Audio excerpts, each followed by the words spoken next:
Hello, and welcome back to Show Farm and Field. We are continuing our journey waking up old equipment after the long dark out here in the Pacific Northwest. Behind me, hiding in this mystery tarp, is a piece of equipment that has been in my family since I was a child.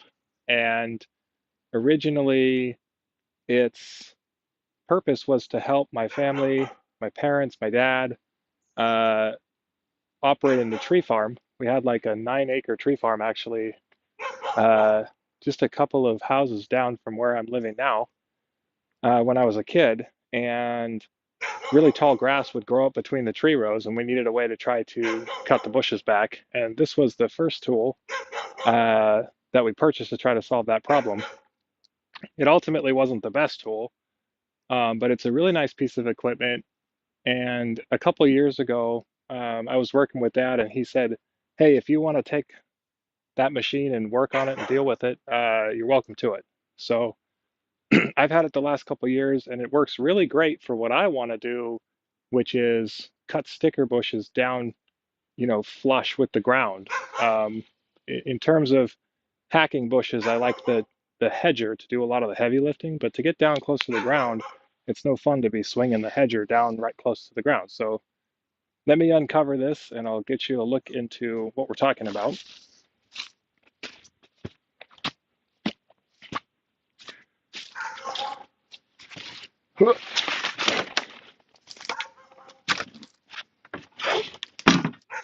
This was running reasonably well last season, and I had it fired up recently, and it's not running as great. I try to do a fairly good job making sure that stuff is winterized and ready for the next season, but as you know, it's not always a perfect science.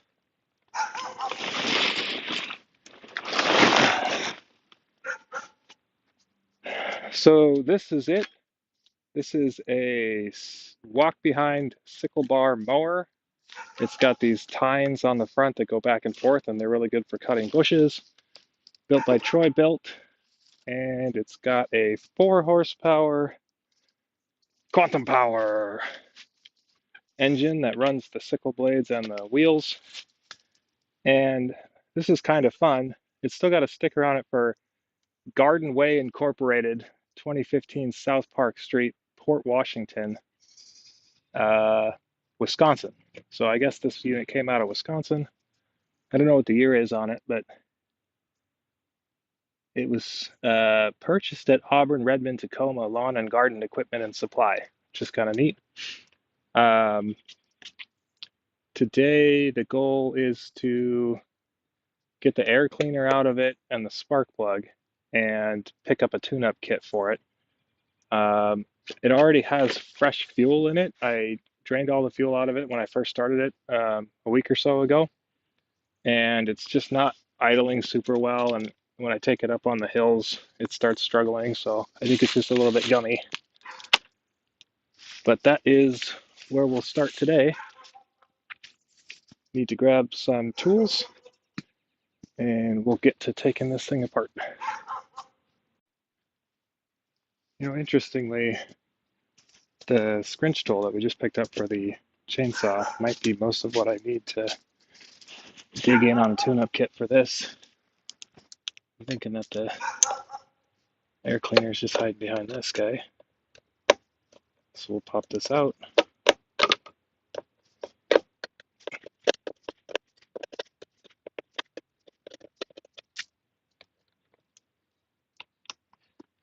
Huh.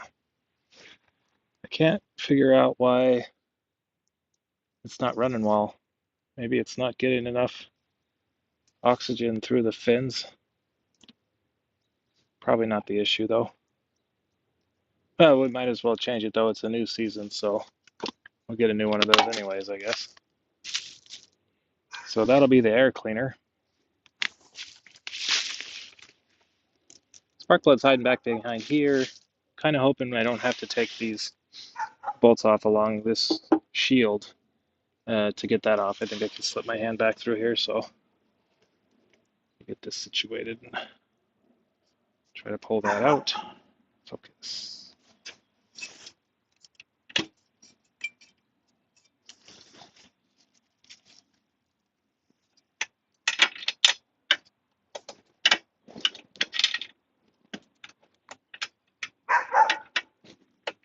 Nope, not chainsaw sized.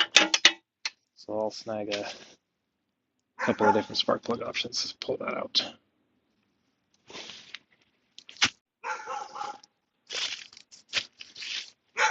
Well then, I was certain after all of the time I've spent wrenching on various vehicles and things that I have 2, 3, 4, 5, 6 different copies of the spark plug sockets in various sizes, but it turns out I only have 2, and they're both 5/8.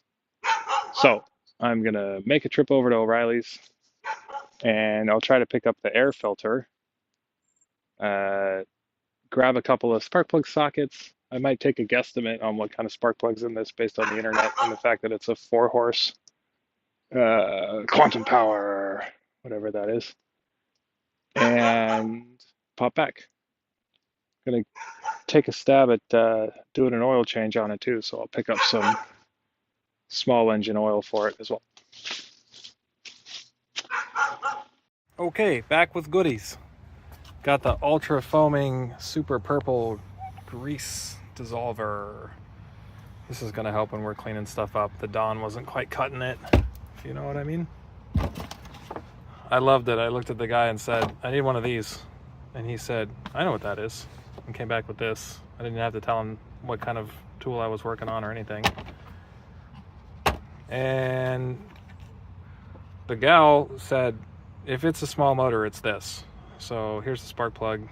Probably going to be right, but I can't get it out till I have one of these, which is 13/16. Can't believe I didn't have one of these, but now I do.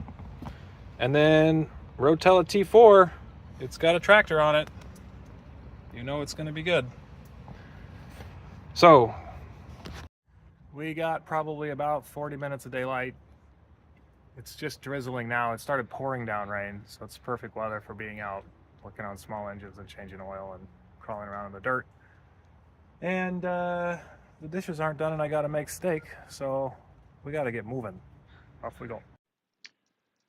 Okay, we're set up. It's time to get going. And I have to say, this sickle blade mower really is a cream puff. It may not look it, and it is super old, but honestly, when I'm looking through the drive gears on it, the tires, the belts, and just generally all of the equipment, it's all brand new. It really doesn't have any hours on it per se. And it was stored pretty nicely in a covered shed for a lot of years.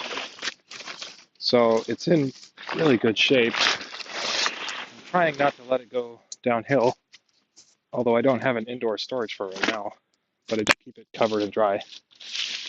There's a couple issues that we can look at before we're done tonight with the handles. I need to get another one of the clutch mechanisms for the two-wheel drive system on it. But for now, I just kind of make it work. Okay, I have the 13/16 3/8 driver now to try to get this spark plug out of here. And if for some reason that's still not going on there and it's metric, which I can't imagine for a Briggs & Stratton, we can take this cover off if that's what needs to be done. Let's see if I can bring you guys in here to watch this process again. All right. Let this be the solution to the problem. Okay. Click. That's the sound that we like. Here's the situation with the handle. Unfortunately, the plastic to this, which has always been fine, just quit. We'll just leave it like that. And what's missing is, and has been missing since I've had it, is this locking mechanism. Pull that down with your thumb and it holds the clutch so you don't have to hold it with your hand.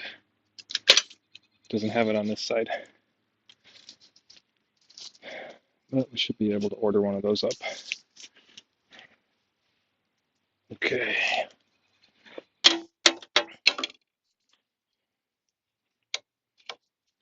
See if I can get this to clip in here.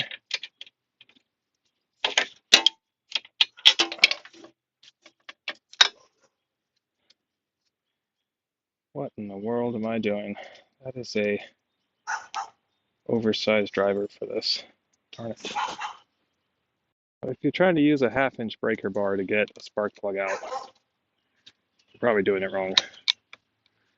But I have it, so I'll just use this for now. Maybe I can trade the guys at O'Reilly's for a more reasonable sized one when I get done with the project here. Good thing that the plug was basically super tight.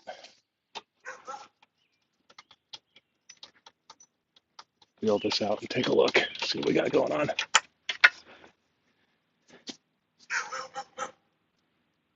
All right.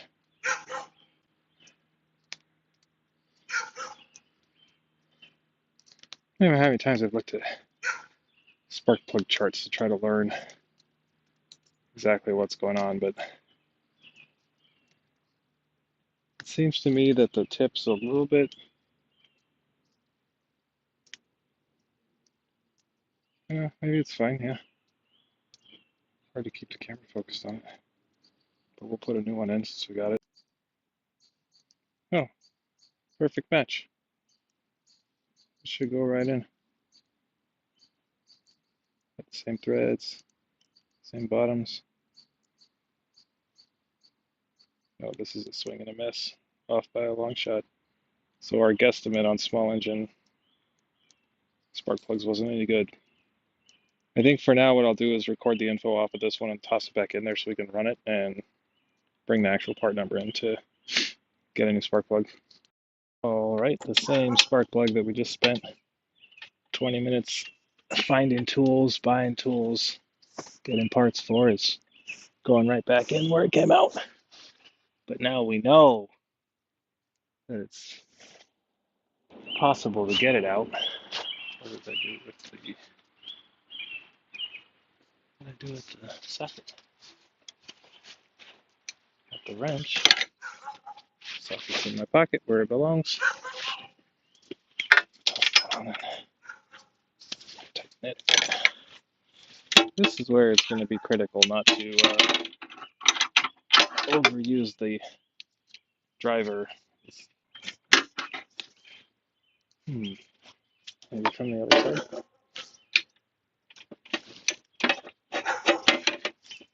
All right, that was the ticket. Came in from the other side. That's probably already good enough for what we're trying to do.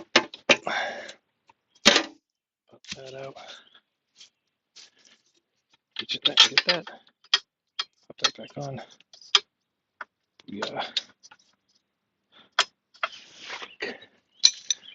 Okay, step one. For the next part, we need to get the air cleaner going.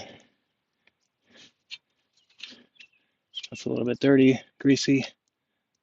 I got the purple in a rag. We'll quickly wipe it off and then we can get going on the air cleaner. Okay, a little bit of this degreaser going on.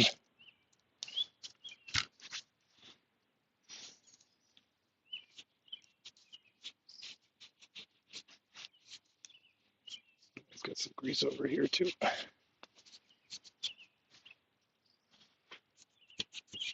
Some of that is rust. Some of it is grease. Okay, good enough. What we got going back in? Okay, well, this guy isn't looking so great. Cleaner on that as well. See if we can wipe better.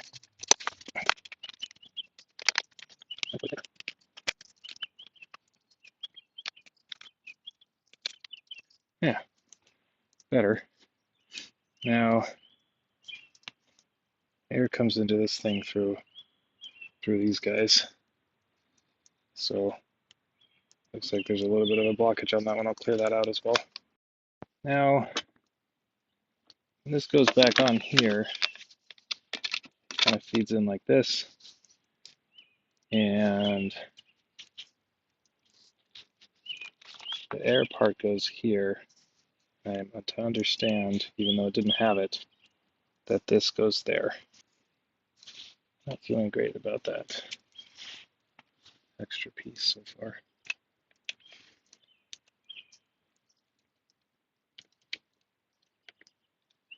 Okay, so for now we're going to run it with that out, and I'll research whether that needs to go back in. All right, just running the screw back in now.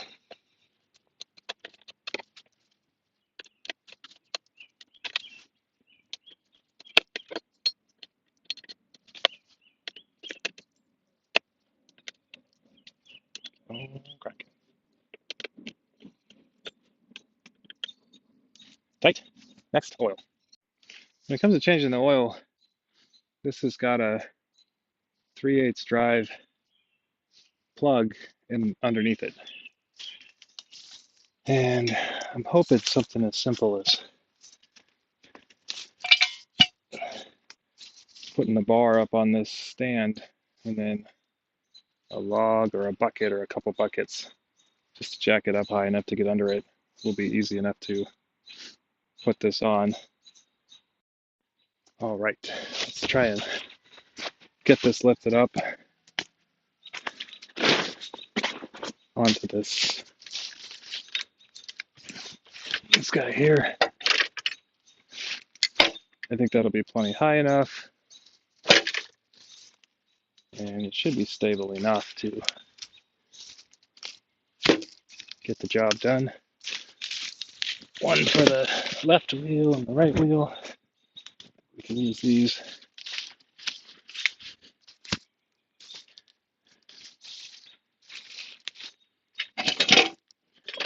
Okay. One for the left. That's not sketchy at all.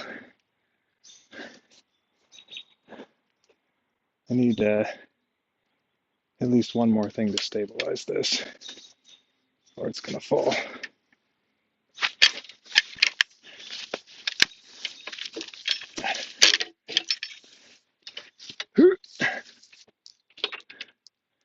Okay, grab buckets for the front. These Home Depot buckets from last video. Okay, this is not super stable, so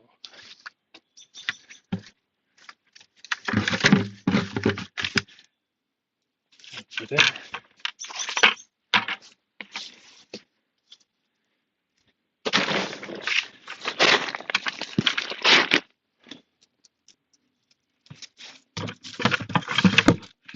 There.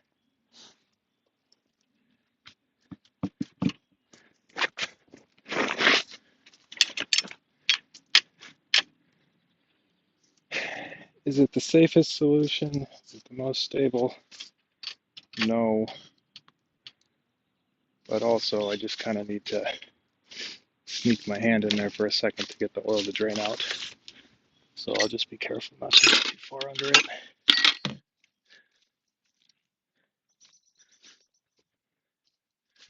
Okay. Open the oil catch. That can go about right there. If I can find the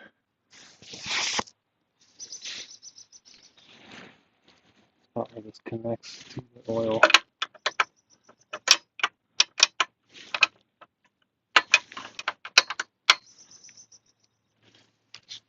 Yep. Well, we're running out of daylight.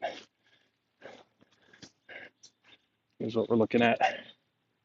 This is what I mean by the underside of this is all brand new. There's just nothing wrong with this machine. Works really well. But it hasn't been serviced in, I don't know, since my childhood maybe. A long time. Okay. I gotta make sure that this is on. Going the right direction here. I think we're good.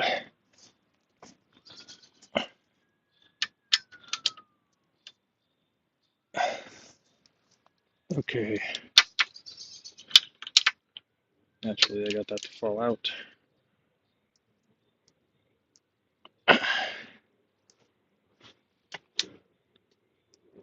Okay, there he goes.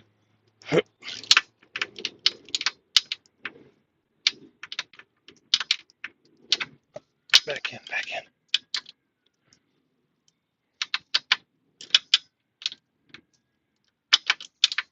Can't see.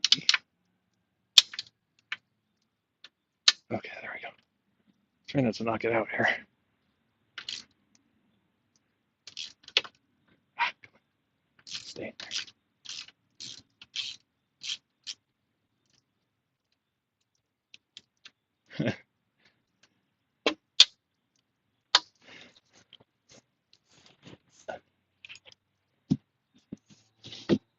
Wonder what the chances of any of the oil landing on this oil catch is going to be here.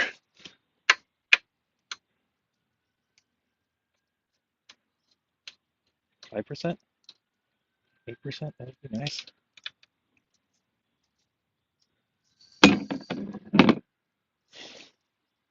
There it is.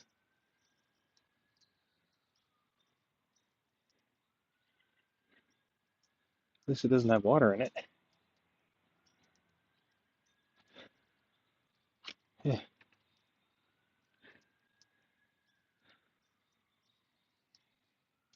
get that all run out of there. The Rotella T4 that I'm putting back in this is classically the oil that automotive channels are putting in these old flat tappet cam vehicles because it has a lot of zinc and phosphorus in it, which helps protect the wear components from chewing up the actual metal. The zinc sacrifices itself to protect the equipment. And oh, I'm making a mess here. Dang it, dang it, dang it, dang it. That was leaning the wrong way. Shoot. I successfully captured it and then let it run off the back of the catch unit here. That's too bad. Okay, that's running low enough. Put this plug back in. I think it had about quart, maybe quart and a half of oil that came out of this. And now that everything got messy, it's nice and slick.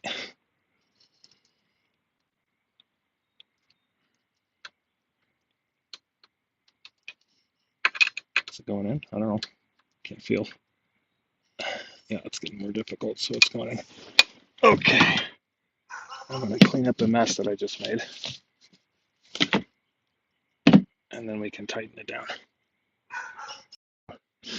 If the plan was to lean this thing backwards and let all of the oil just flow right off into the woods anyways, I wouldn't have wasted the time getting the container out in the first place. Cap like that.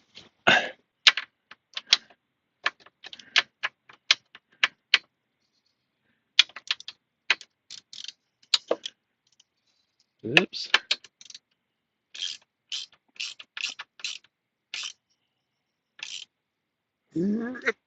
That's good and tight. Should be fine. And now oil goes back in. Okay, time for oil.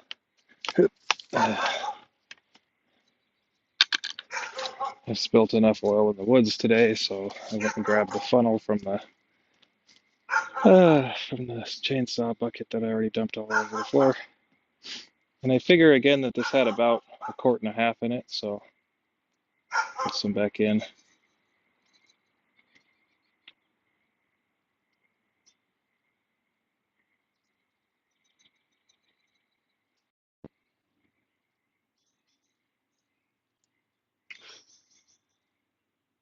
Okay, the line's kind of right at the bottom I had, so I'm going to put about another quart in. Well, I got a little heavy-handed with the pour, and being true to you guys, instead of fixing this off camera, which is exactly what I was going to do, I said, you know what, everybody makes mistakes. and I make a lot of mistakes because I really don't do much of this stuff very often. So here I am, overfilled it. I'm just going to let a little bit out because it's easier to do it while it's still up on the jacks here. And then it'll be right or right-ish. I won't have to worry about it.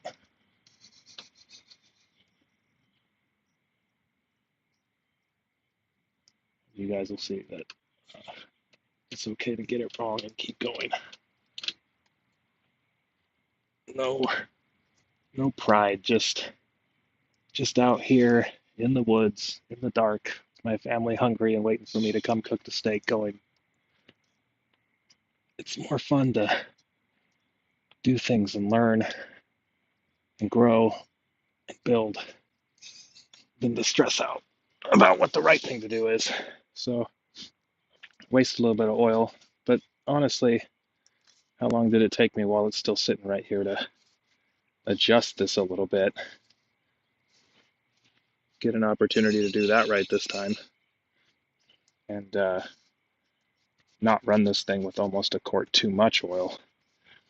The thing is it going to hurt it? Probably not, for the most part. If you put too much pressure into the crankcase, you can blow out seals and things. I don't know how much of an issue that is on these smaller motors, but might as well spend a minute and fix it. All right, let's take a look.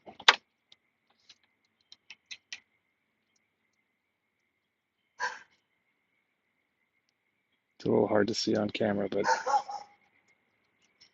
it's basically right on the money at the top of the fill line. So we're good. Pop this down and fire it up. But okay, I'm just going to put a little bit of fuel in here. Basically empty.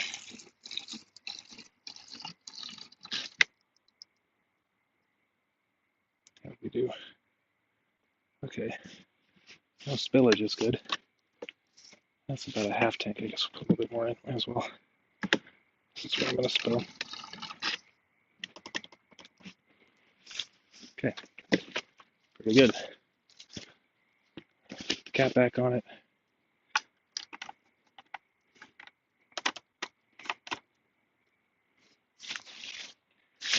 Prime it. It says 3 times, but I just do as much as I need to get this thing running, which is a lot. And what I was having to do before, choke, way up, was kind of keep fingering the primer to act like a manual fuel pump on this to keep it running. And then after it ran long enough, it would kind of keep itself running, but I think it would just starve for oxygen. Okay, I need to use the tripod to fire this up because I've only got one handle that's automatic, so I have to hold this one while I pull the starter. Well, it's way too dark at this point to be out here doing this, but it seems like it would be an awful shame not to at least fire it up once before we call it a day. So let's see how she does without. Okay, fired right up. Out the choke. Choke back on. Prime it.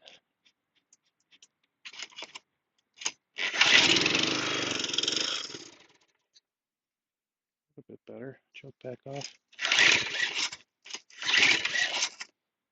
Prime it.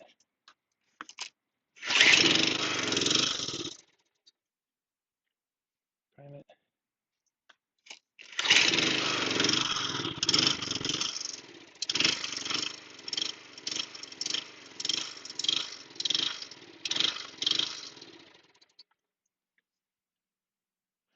Okay, seems about the same in terms of what I was seeing before. It doesn't want to stay running unless it's fed fuel.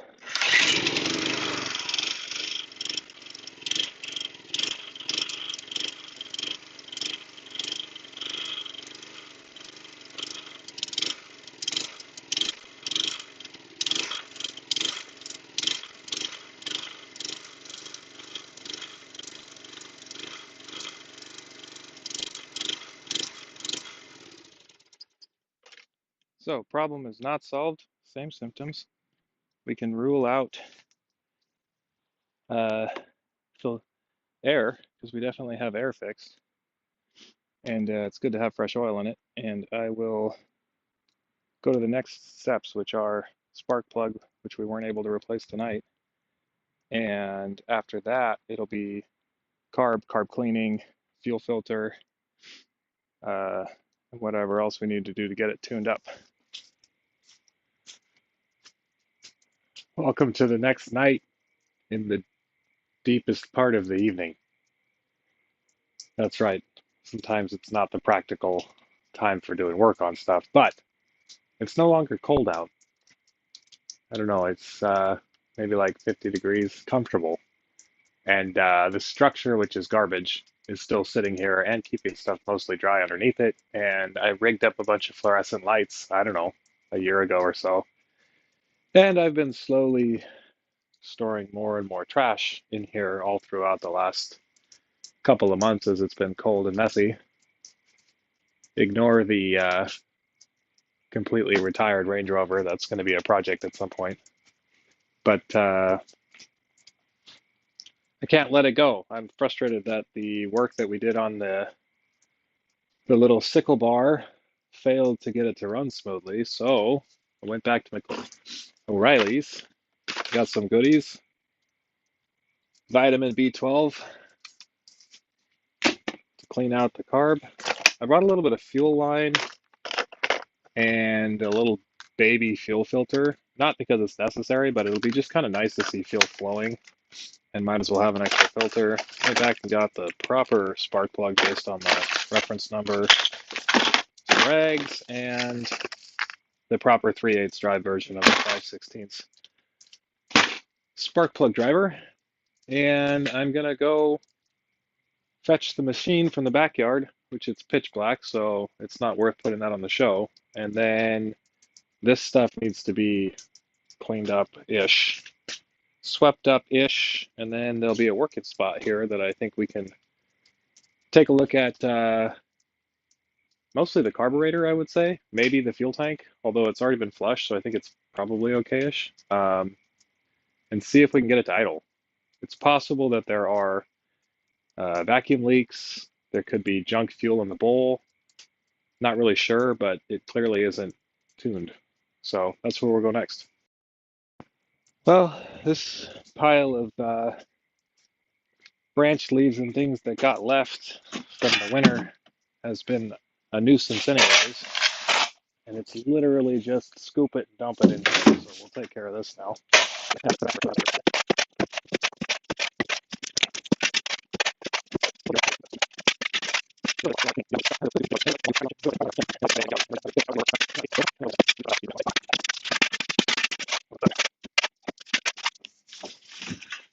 Okay, that's a start. My daughter's cute little bicycle can go in the garage, you know. Oh, she just out of the room.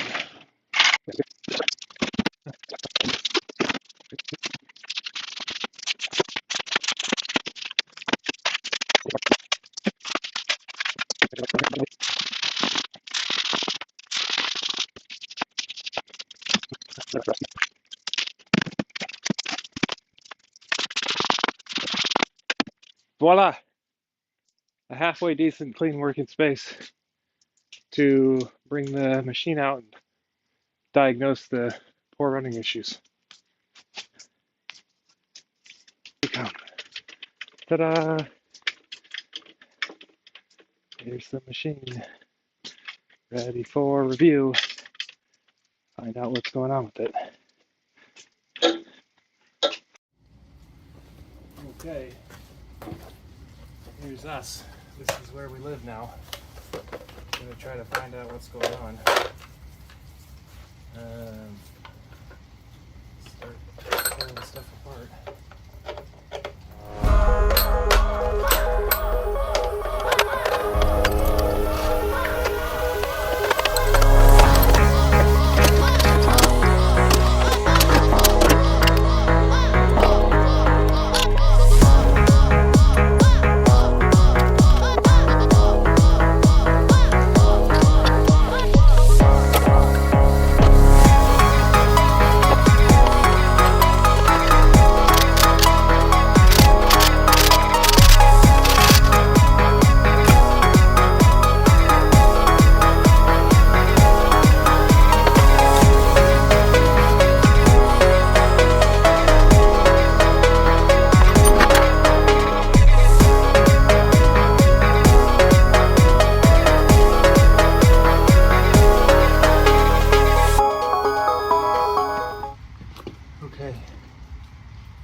we go.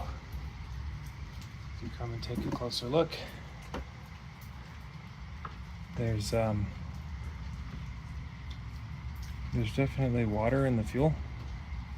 So we'll dump that out and give it a quick cleaning. Fuel and seat's working good.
To come off.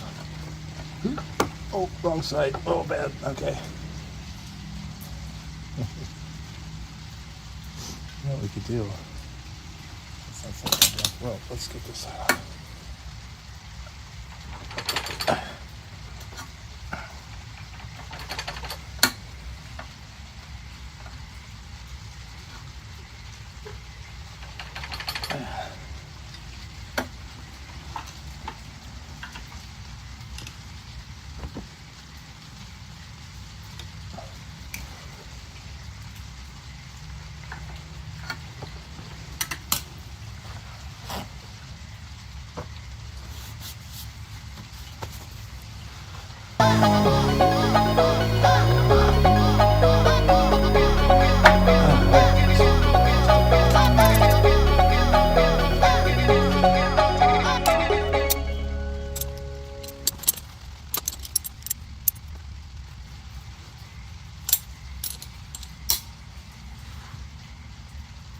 Just let that ride for a second,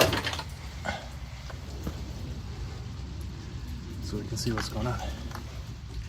Fuel for this flows in this direction, so it goes on this way. We'll tighten this first one down on here.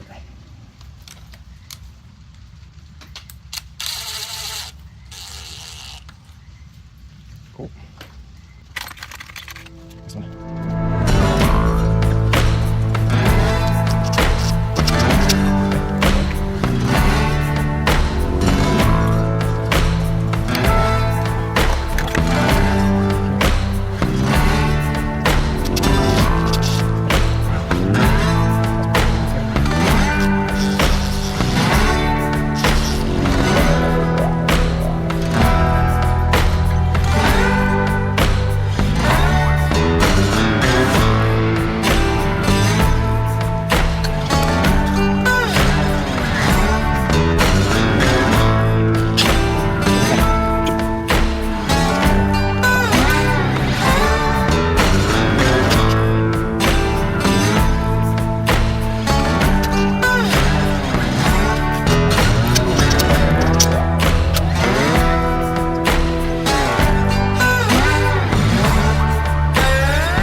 After that, essentially should fire.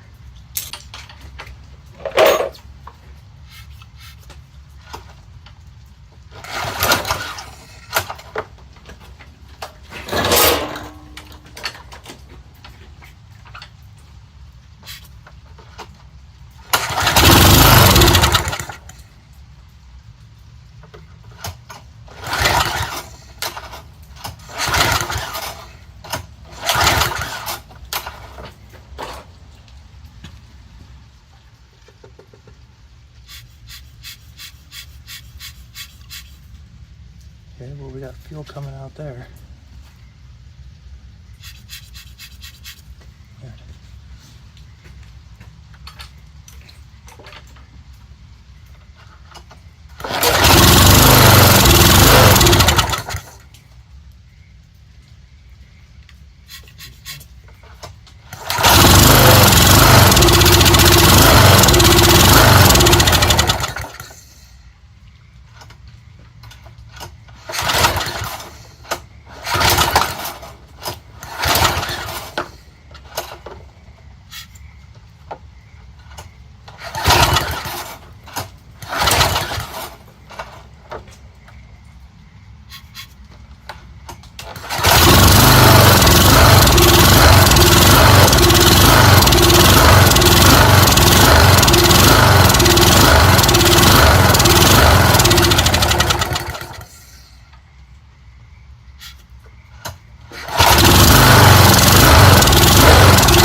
Take a look here.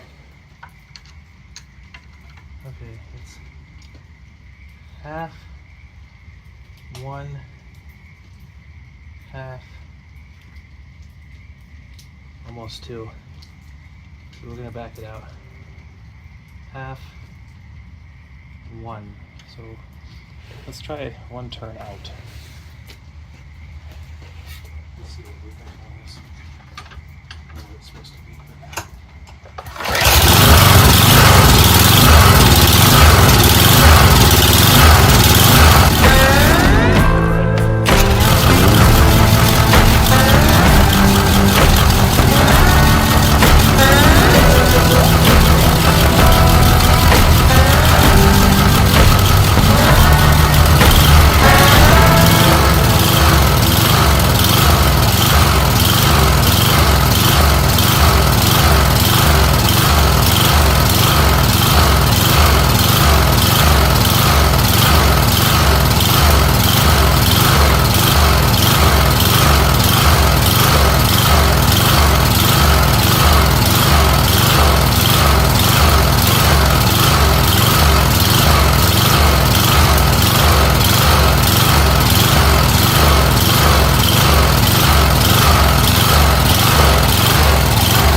Run a whole tank of fuel through it.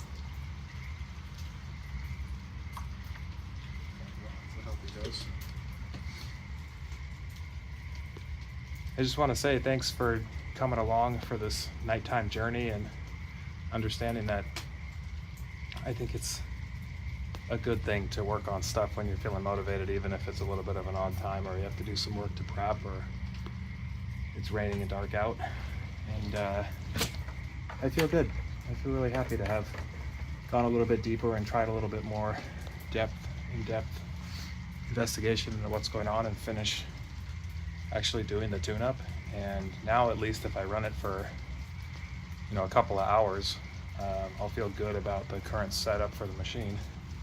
And if it's still not tuned up, we'll pull it back apart and get inside that carburetor and clean it really nice, make sure all the orifices are good, and go from there. Catch you in a couple of days for some sticker bush mowing, I guess. Well, it's a brand new day, Friday. Sun's going down, but we have sunlight. It's been raining all day. Seemed like it was going to be a cruddy day, but it actually turned out to be quite nice. If you listen, you can hear in the background the machine's running, and it's a room. Something's wrong with it, but we'll burn a tank or two up. And today's the day. We're going to go up to the back lot and start chopping sticker bushes and see where we get to. So let's have a look. Going around to the front, had the sickle bar running for about 5-10 minutes. Can't seem to find a rhythm, so it keeps rum rum. But I'm hoping after I run a tank through it or two that it may start to even out. But here it is. So we'll start to run this up to the back. It's straightforward. It's got kind of a clutch speed handle, and this one's been broken forever, and I'm having a hard time on the internet trying to scout out one that looks like that. We may have to make something, but let's see if I can halfway control this for a minute with this. Oh, oh, it didn't like that at all. Okay, well, fire it back up. If we got fuel. Eh, quarter tank. Come back to me.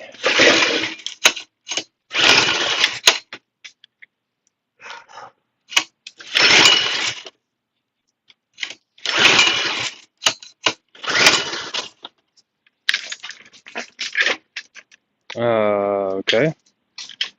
What's going on here?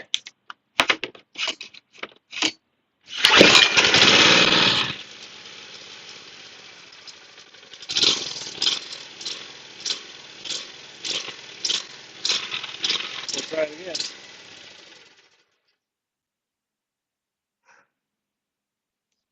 No?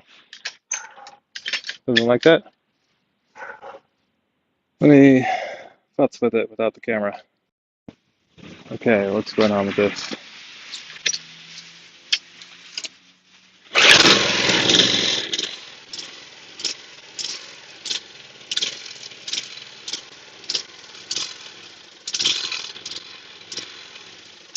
Oh, okay.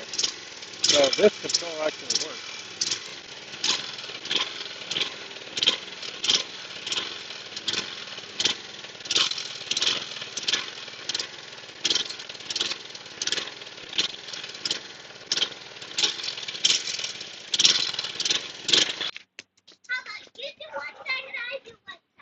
No, I got to do it. Watch yourself.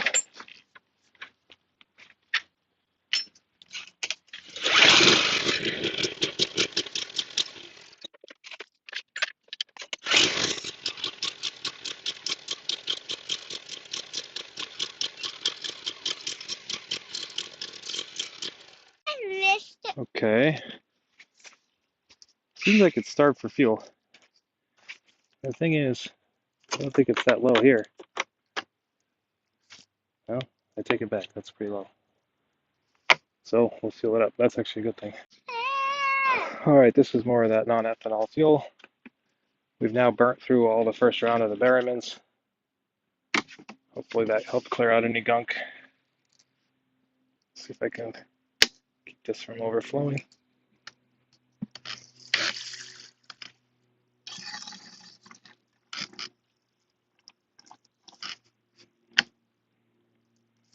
Oh, very big tank.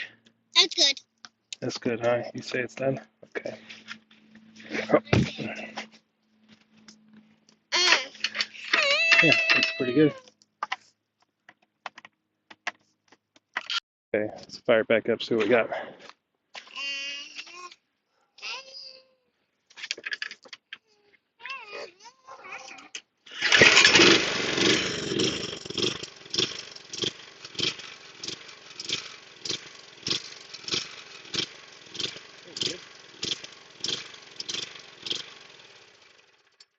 That seems good. Just low on fuel. Well, here's the official mower cam. The first challenge is we got to get up these stairs. And this part, there's nothing to do but just brute force it. So at some point, I'm going to have to get a ramp with this. But for now, I just basically pick it up. Wow, try not to fall. Up, up, and up. Okay, that was the hard part.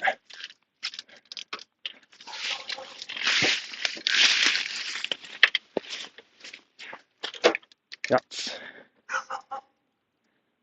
Well, here it is. There's a sickle bar over there. It's really pretty hilly. Some kind of flat spots.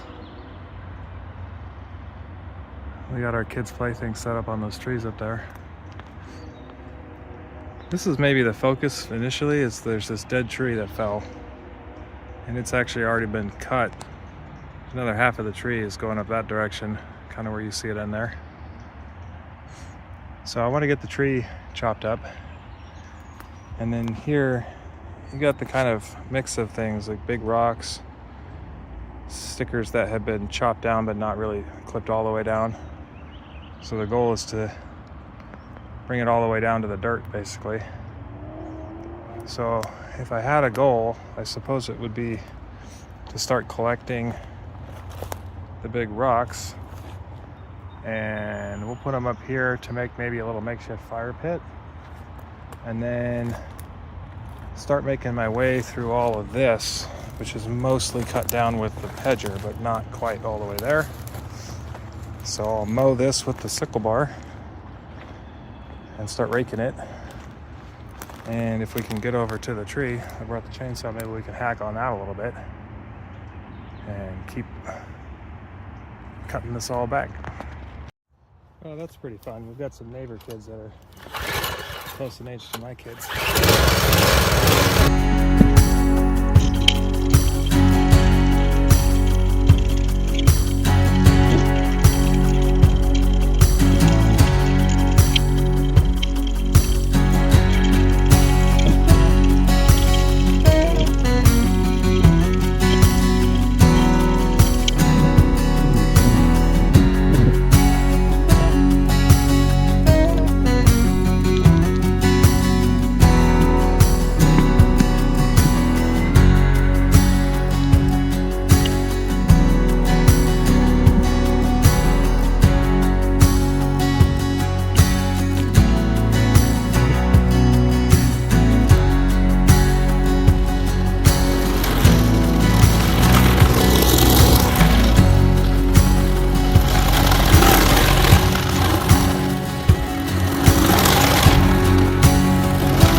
it away, lets it dry, and kind of lines in this awkward little path through here.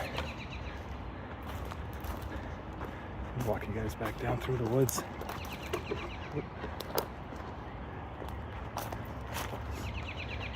Some of these trails are brand new as of a couple of weeks back.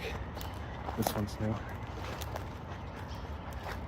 Trying to slowly make it so two people can walk abreast comfortably without too much steep hills all the way to the back. That's kind of one of my main projects. I want it to be really comfortable for moms and dads and aunties and uncles and whoever to make their way up into the back lot and enjoy it. This path is pretty close, still pretty uneven, and parts are still kind of narrow.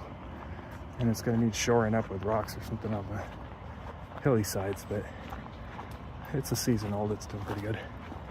Here's where we chopped that tree up last week's episode.